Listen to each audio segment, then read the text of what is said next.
En el nombre de Jesús, amén. El día de hoy vamos a hablar de algunos atributos de Dios, pero no solamente atributos de Dios, sino también aquellas cosas que Él nos pide a nosotros también. Hoy día vamos a ver 3 cualidades de Dios que no son las mismas que vimos la vez anterior, hace algunos meses atrás, pero sí algunas se repiten porque Dios no cambia. Y si hace 2000 años se estudiaba que Dios era santo, hoy, 2000 años después, también se estudia que Dios es santo.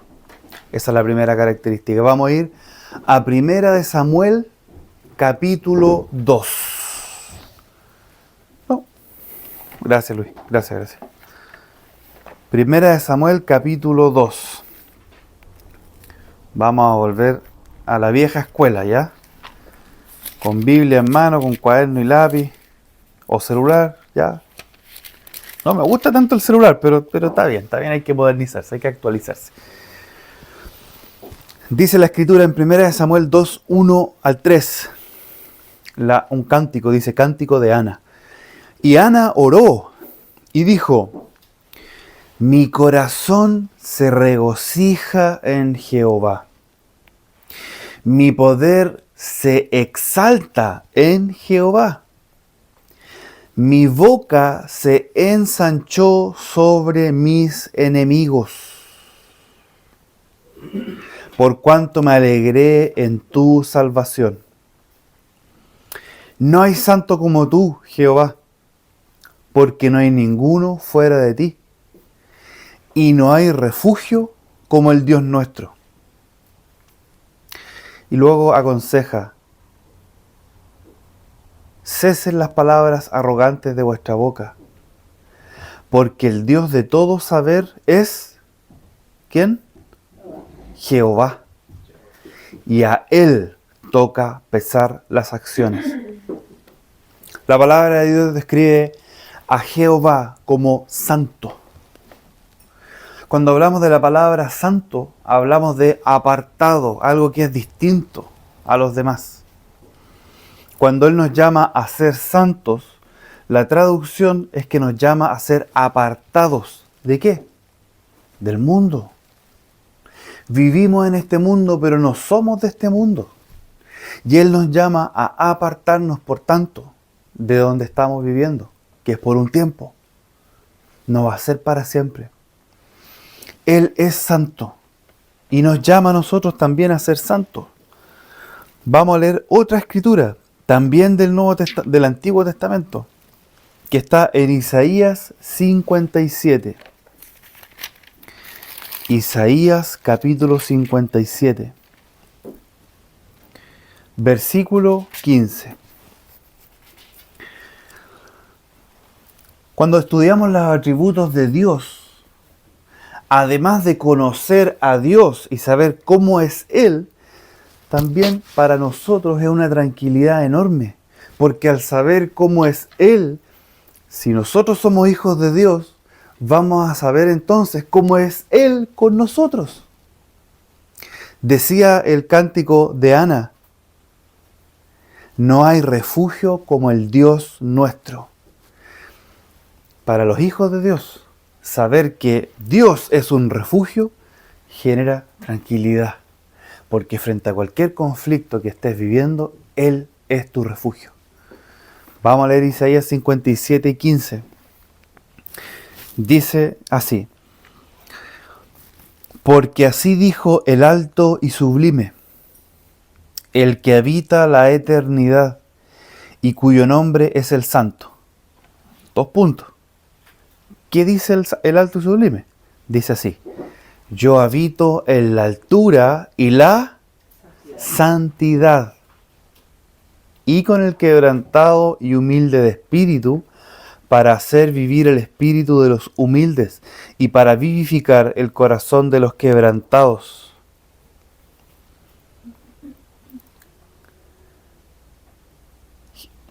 Jehová, en su santidad, dice que Él habita en las alturas pero a la vez, ¿con quién también habita? Con sus hijos acá en la tierra. ¿Y qué características da acá? Humildes y quebrantados. Dice que él habita en la santidad. Dice, el que habita en la eternidad y cuyo nombre es el Santo, dice, yo habito en la altura y en la santidad. Arriba, lejos de cualquier hombre, ¿no? En la altura y la santidad. Pero también dice, y con el quebrantado y humilde de espíritu. Cuando estudiemos los atributos de Dios, estudiémoslos en relación a nosotros también. Él habita en las alturas, pero también habita con el quebrantado y humilde de espíritu. Cuando la palabra habla de humilde de espíritu, y en las bienaventuranzas, lo hemos visto en algún momento, habla bienaventurados los pobres en espíritu. ¿Qué va a pasar con ellos? ¿Qué?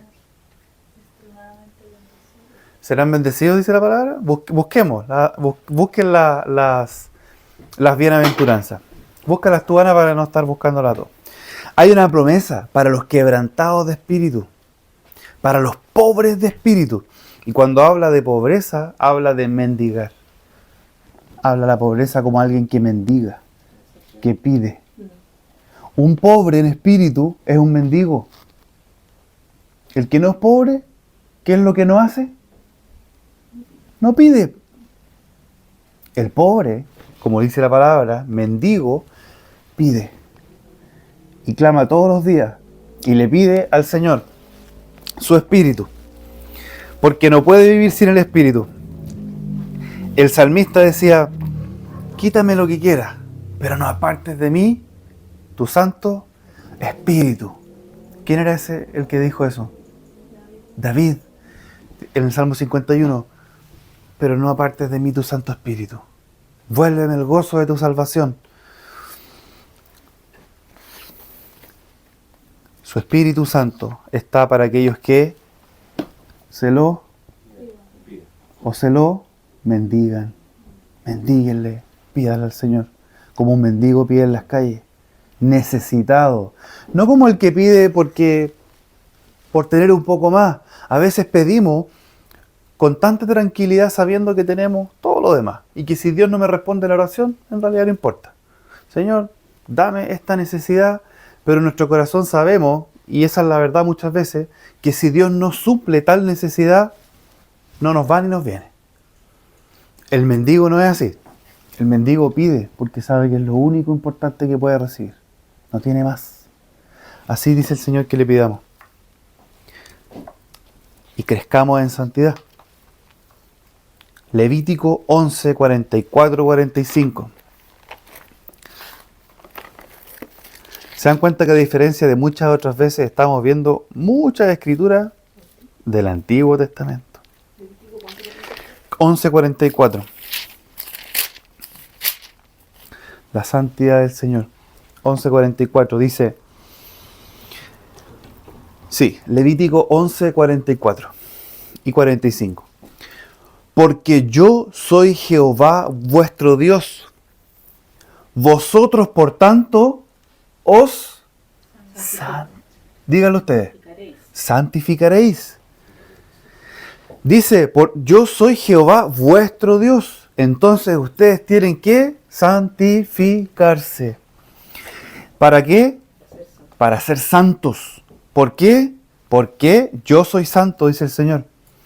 Así que no contaminéis vuestras personas con ningún animal que se arrastre sobre la tierra. Y aquí da una instrucción al pueblo. Porque yo soy Jehová, que os hago subir de la tierra de Egipto para ser vuestro Dios. Seréis pues, ¿por qué? Porque Él es santo. Los atributos de Dios, inclusive la santidad de Dios, también se refleja en nosotros. Él como Padre nos dice, ustedes sean santos. Porque les conviene, porque es bueno para sus vidas. Claro, claro. Pero aquí la palabra es clara. Sean santos porque yo soy santo. El Hijo se parece al Padre. Y si Él es santo, nosotros somos llamados a ser santos. Vamos a irnos ahora al Nuevo Testamento, casi al final, Primera de Pedro. Primera de Pedro 1:15.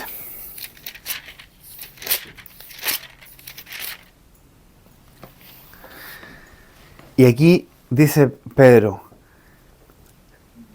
sino como aquel que os llamó es santo, sed también vosotros en toda vuestra manera de vivir. ¿Habrá estado citando Pedro el libro Levítico? Lo más probable. Pedro conocía la ley como judío. Era un pescador, pero como buen judío, a los 12 años tenía que conocer la ley. Culturalmente tenía que hacerlo.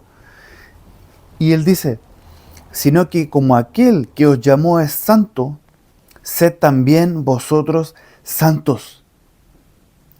¿En la iglesia solamente? ¿De las 11 a la 1? No. ¿O a las 4 que nos quedamos a la sobremesa y hablamos cosas espirituales y nos relacionamos? ¿Solo ahí? No. ¿De 8 a 8:30? Podría preguntar, ¿cierto? Tantas cosas. Dice, en toda vuestra manera de vivir. En toda vuestra manera de vivir. Santidad, primer atributo. Segundo que vamos a ver hoy día, y volvemos al Antiguo Testamento. Él es eterno e inalcanzable. Pero es inalcanzable en un aspecto, pero se hace alcanzable para nosotros. ¿Cómo se hizo alcanzable Dios en la tierra? A través de Jesucristo. Así se hizo Él alcanzable. Isaías 40.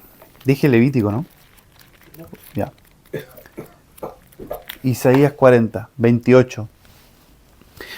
Este es un llamado que hace el profeta. Y dice en Isaías 40, 28. ¿No has sabido?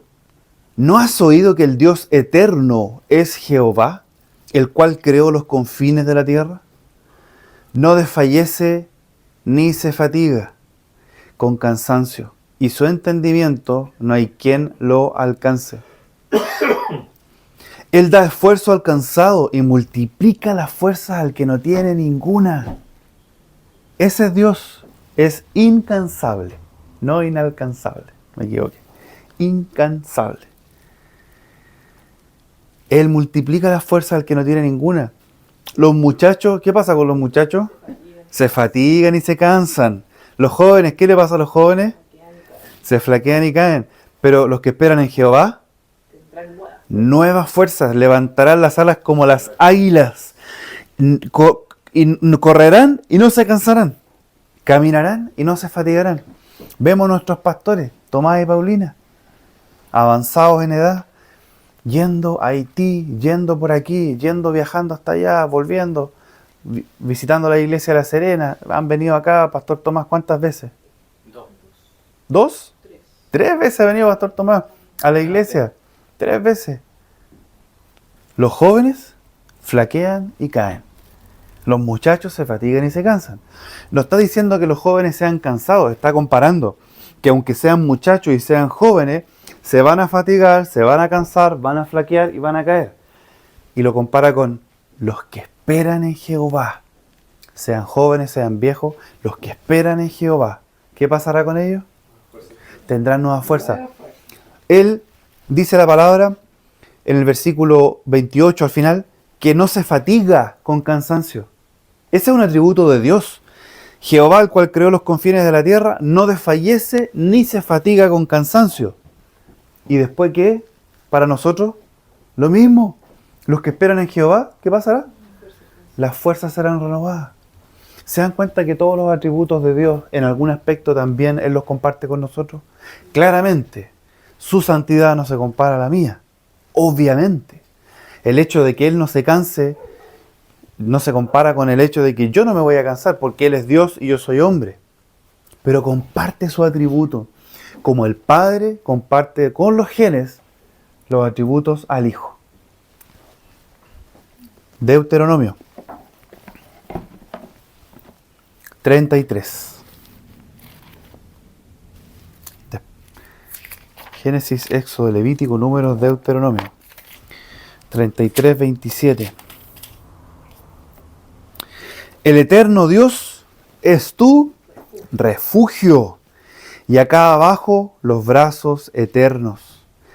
Él echó de delante de ti al enemigo y dijo, destruye. ¿Cuántos se han sentido atacados por algún enemigo? A veces espiritual y a veces no tan espiritual. ¿Les ha pasado? Él es tu refugio y Él echó de delante de ti al enemigo. Entonces, ¿qué característica es esa? ¿Qué es lo que es Jehová? Protector, refugio. Y ahora del Antiguo Testamento nos vamos a pasar al Nuevo, casi al final. No, al final de hecho, Apocalipsis. Mire lo que dice Apocalipsis 1:8.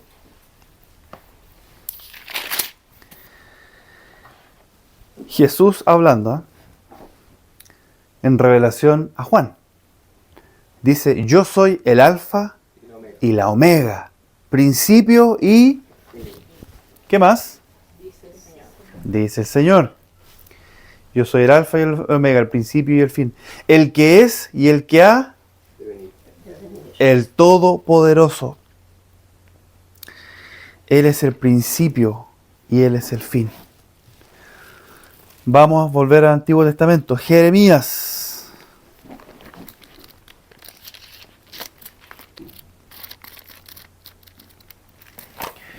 Jeremías 32. Y vamos a ver la siguiente característica. Dios es todopoderoso y es justo. Jeremías 32, 17 y 18.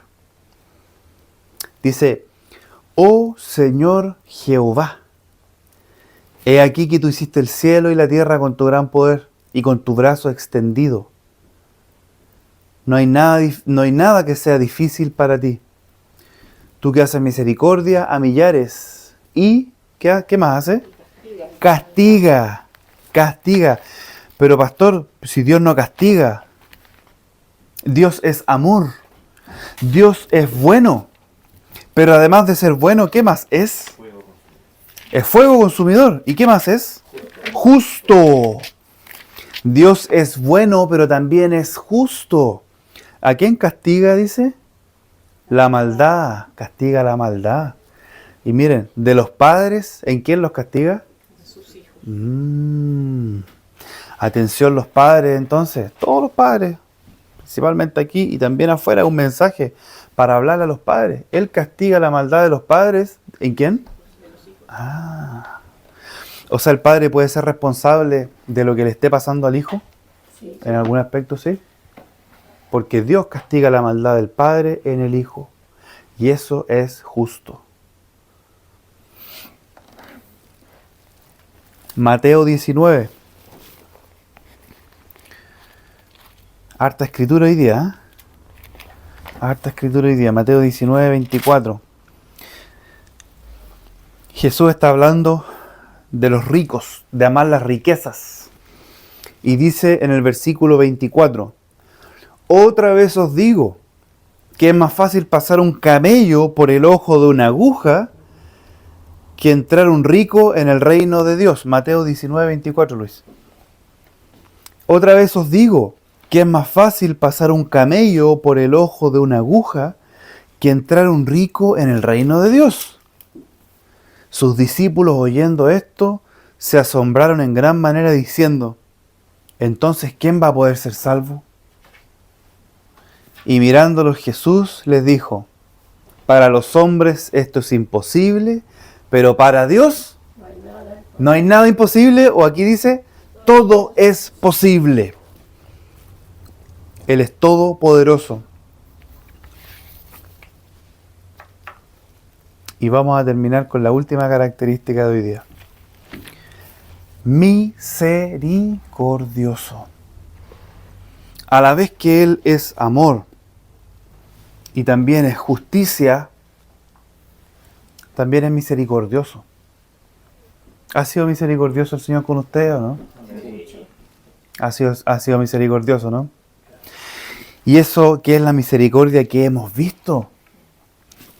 Yo creo que cuando lleguemos ante el Señor, no sé si va a ocurrir esto, pero quizás veremos cuánto más misericordioso fue de lo que nosotros creímos hoy.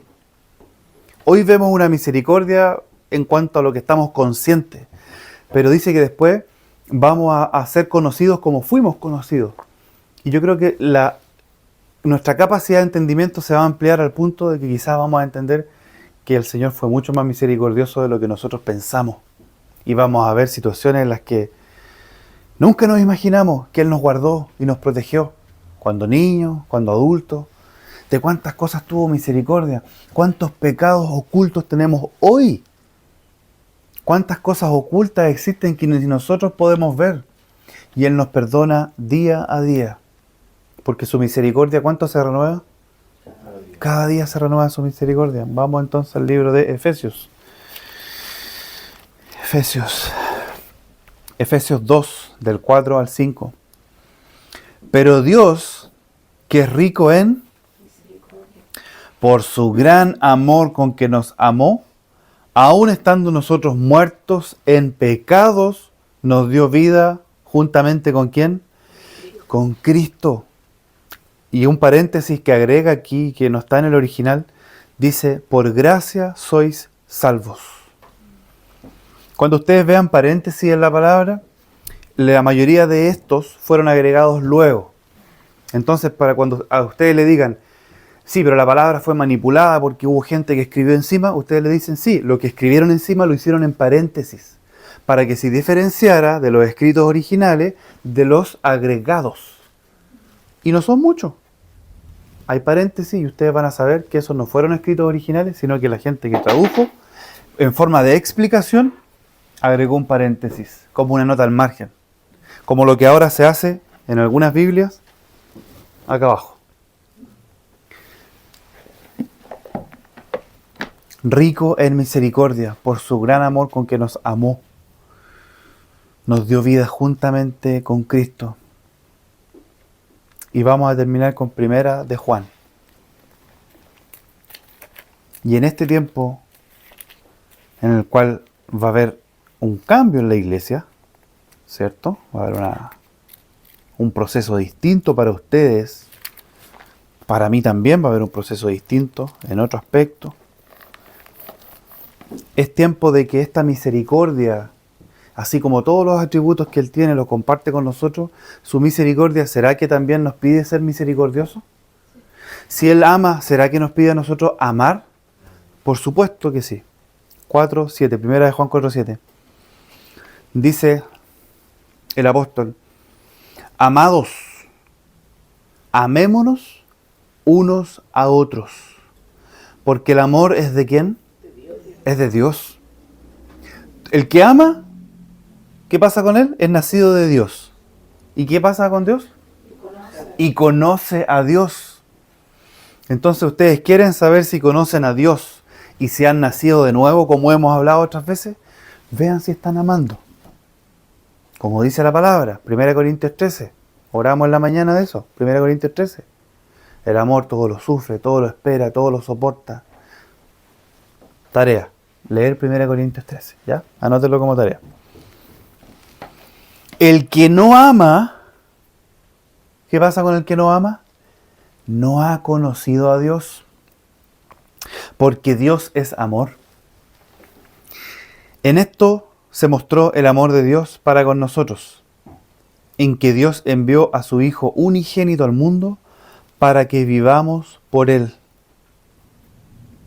En esto consiste el amor, no en que nosotros hayamos amado a Dios, sino en que Él nos amó a nosotros y envió a su Hijo en propiciación por nuestros pecados.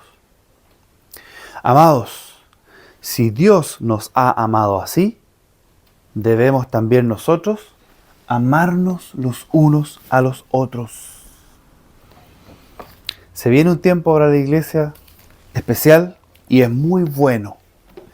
En el mundo las despedidas son tristes o los hasta luego son como un poquito angustiosos, ¿cierto?